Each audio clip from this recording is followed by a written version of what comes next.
So, Sienna, can you read this? Everybody seems to have trouble here, but you probably won't. Rereading page 354. Then page 115, what are forms of control of leper plague? A leper and B plague. These are two conceptualizations of regulation. Very important. Are you lepers or are you subject to plague? What is the panopticon compared with Hegemony. Remember hegemony? Yeah, panopticon. This is the quintessential Foucault000 concept, the panopticon. There's a picture. You should look at the pictures in Discipline and Punish. They're the most important part of this book. Yes. Well, we'll talk about the pictures later. Yeah, you should look in the pictures. Have you seen this guy? Well, oh no, it doesn't matter. Okay. All right. As you know, there is a great, what is it called? Living Theory blog. And there's a Living Theory blog central committee. They are putting up wonderful things, or they are on the blog. And believe me, Foucault is very amenable to all sorts of exciting illustrations. And so I think we should be running a sort of informal competition. And competition, as you know, is a form of regulation. It's a form of positive power. Yes. Let's have a little competition for who can produce the most interesting expressions of disciplinary power. No. Okay. Yes. Yes. Very good. Disciplinary power. Yes. Okay. Very good. Any questions before I begin? Yeah, I'm sorry about last time. I lost my voice and I lost my concentration too. So I was probably a little even more inarticulate than usual. I'll try and make up for it this time by giving you a big picture that will indicate where we are. All right. You ready? Everybody ready? It's going to go 2 boards. 1, 2. And again, I'm a bit obsessed with this comparison with Durkheim, but I think it really will help you capture the significance and importance of Foucault. Of course, Foucault can be compared with Marx too, and we shall see the most interesting, in my view, most fruitful comparison actually is with Gramsci. But it takes time before we can get there. Okay, all right, we begin with the execution.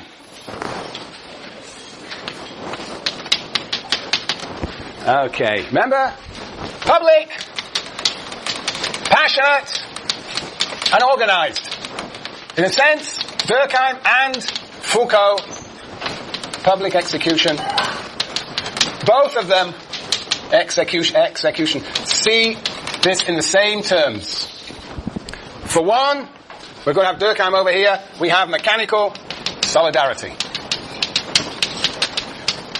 And over here, the public execution is a manifestation of sovereign power. Okay.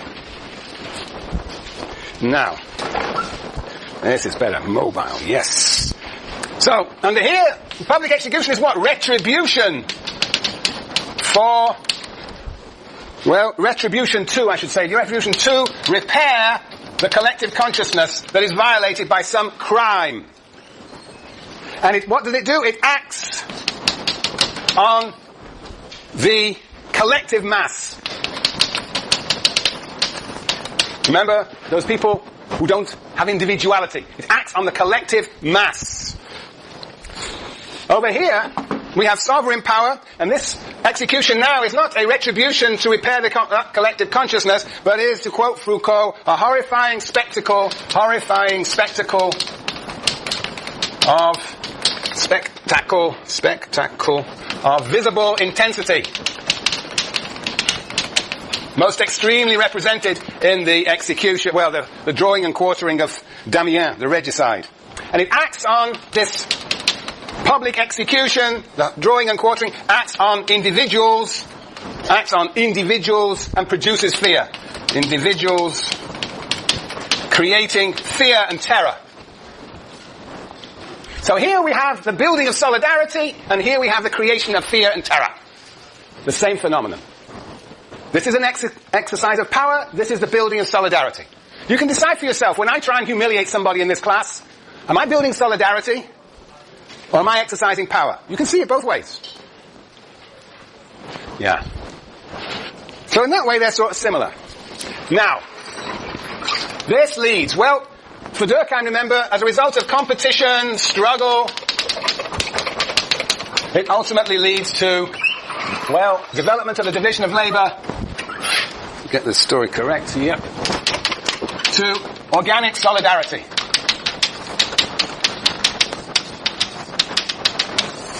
And over here, well, on page 9 he talks about the possibility of the generation of revolt. Generation of revolt. So in fact, those who are gazing up at the execution of Damiens begin, at certain moments in history, to identify with the executed rather than the executioner. And this open display of power leads to rebellion and revolt. And so the argument would be that we need a new form of power, which Foucault calls disciplinary power, in which now punishment is not public and open, but enters into the interstices of society. Becomes, in a sense, privatized. And here we have, e.g., the timetable in the prison. Good. Now we'll talk a little bit about this change. Let me just tell you now that Foucault does not have... If Durkheim has got a pathetic theory of transition, Book 2, Chapter 2, remember that? A pathetic... If Marx had a fantastic theory of transition, but was wrong, Durkheim has a pathetic theory, and Foucault's going to insist you can't really have a theory of transition at all. It has, in a sense, no theory of transition. But we'll see has some inklings, some understandings of why this transition, why there is a new form of power. And we will see that it is linked to the rise of the division of labour and capitalism. Okay, very good. Now, what's this organic solidarity? Well, I'm just going to summarize for you what we've done before. Repressive law, public punishment, restitutive law, the restoring of relations, restitutive law. Restitutive law. This is the repairing of the CC, and this leads to, and the mechanical solidarity leads to the restoring of what? Relations. Very good. Relations of the division of labour. Instead of punishment, under repressive law, now we have costs and damages paid under restitutive law. All to do with the repairing of relations of the division of labour. And instead of execution, if there is something public to represent the collective consciousness, weaker and vaguer and less precise, if there is something public now, we might talk about public addresses, coronations, inaugural speeches, and so on. They are the focus of the constitution and reminders of the collective consciousness. No longer executions, but inaugural addresses. Yeah. Now over here, what we did last time, the object of punishment. Object of punishment, well, it goes from what to what? It goes from direct infliction on the body to the soul, the shaping of the soul. So sometimes we will actually try and regulate the body, but with a view to shaping the soul. And sometimes we actually directly try to shape the soul. Through education, for example. Through psychiatry, for example. Through sociology, for example. Yes. The purpose of punishment. The purpose of punishment. Purpose of punishment. And here we go from repression to what? What's the focus and what's the purpose of punishment? From repression to rehabilitation of the individual. Treatment. Rehabilitation. Rehabilitation. I know you can't read this, but okay, I'm talking it. Rehabilitation. The judgment of the criminal. The judgment of the criminal. Judgment of criminal. It goes from what? From guilt to what? What's the focus on the criminal now? We're no longer so obsessed with the guilt of the criminal, but with the treatment of the individual, to rehabilitate the criminal. Right, to treatment. Psychiatrists are no longer so much deployed to see if whether the criminal was sane or not, I was truly guilty or not, but now the psychiatrist is involved in prescribing treatment to normalize, to rehabilitate the criminal, to correct the criminal. And the public spectacle, Foucault says actually, public spectacle goes from punishment, execution of the criminal, to what? To the trial or the sentence. And of course, our favourite example is O.J. Simpson. Yeah. All right. Now, very good. Now I've got one more picture. I'm afraid it won't fit on here. I'll just have to go up here. Yes, so this is now still Durkheim. Remember what we'd had before. Natural talents, given talents. Here we have social positions. And the idea is that the people with a particular talent should begin to understand, should be able to realize those talents by finding their true position in the division of labour. But that will happen only with the development of a certain type of collective consciousness that emphasizes the cult of individual social justice and the morality of cooperation, and the equalization of external conditions, external equality, which involves equalizing power among parts and creating Equality of opportunity. Yes. That is Durkheim. Now, Foucault. Foucault, I will argue, and we'll have evidence today, is also concerned with the division of labour, and therefore social positions in the division of labour. And also, there is a hierarchy of individuals, but what is peculiar to these individuals is that these individuals are not given with natural talents, but what? Hands up. But what? Yes, Sienna. Forced into the mold of structure. Yes, that's right. But exactly, all right. That's yes. That's very hot, but not quite there. Yes, forced. But the individuals are not spontaneously given with talents, but are what? Juliana? Trained. Yes, very good. That's the chapter we're supposed to have read. Trained. They are forged. They are created. Very good. And how are they forged, created, trained? How are they forged, created, and trained? Anders.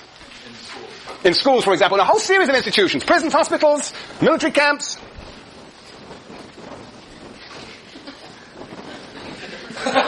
Neil's missing. We're going to normalize Neil when he returns. Yes. So there's a whole series of institutions, but schools is an obvious place where people are, somebody said socialized. Individuals are forged. The forging of individuals. They are not given, but they are forged. Individuals forged. Individuals. They're true. Well, they're not even true. Forged is probably a good word. Individuals. Forged individuals. Yes. They're created through disciplinary power. Disciplinary power. And, have I got this the right way around? Yeah, that's right. The disciplinary power forges individuals that slot into the division of labour. They are created so that they will actually follow the logic of the division of labour. You have to create individuals so that they will perform the putting of hubcaps on wheels, pinheads on pins. You cannot assume that people spontaneously, they have to be forged into such individuals. They have to be created. So therefore for Durkheim, this is what? A spontaneous division of labour, when everybody is happy to perform the task for which they are suited. For Foucault, this division of labour is what? Forced. Very good. This is a forced division of labour. A forced division of labour. Individuals are forged to actually play out their place in the division of labour. It's a forced division of labour. Yeah. Let me just... Yes, Anders. Who would? Foucault. No, Foucault would never say it was spontaneous because it's individuals are socially produced. This is Durkheim's term. They see the division of labour. One sees, in its true form, when you have a meritocracy, the one sees the development of organic solidarity, the other sees repression, compulsion, and new forms of subjugation. Right? Yes. Follow up. Wouldn't forced division of labour imply the utopia of natural division? No, I don't think there's any implication. All he wants to insist on here, he doesn't use the word force, but he might as well have done. I'm using the Durkheimian term to say that, it's the antithesis of what Durkheim understands to be the case. He doesn't use this term, but I think that's totally appropriate because he feels that individuals are constituted and forced into slots. Forced in the sense that it's not physical compulsion, but they are socialized, and in a sense, their freedom is denied. Because ultimately, Foucault, though he never talks about it, is committed to the project of individual freedom. But he will never write about it because as soon as you write about it, talk about it, it becomes what? It becomes a discourse and becomes then a new form of power. The danger is that we will scientize his project of freedom and then it'll become another form of power. So, don't talk, act. Go to Death Valley and take LSD. Yes. Right. Now let me just see if you can figure out, this is an interesting question. How do these two see the division of labour differently? What is that? When Durkheim talks about spontaneous division of labour, he talks about organic solidarity. How does that organic solidarity manifest itself? Aaron. The interdependence. That's really crucial too. Because people have unity with others by virtue of interdependence. So we all feel part of a common project. We all contribute to a common project. And the common project can be putting on a theatrical performance or it can be making a pin. But the point is that we feel at one with one another because we are engaged in a common project. It is the relationship of interdependence that is a foundation of that solidarity. That is Durkheim. Now, Foucault. What is Foucault? What is Foucault?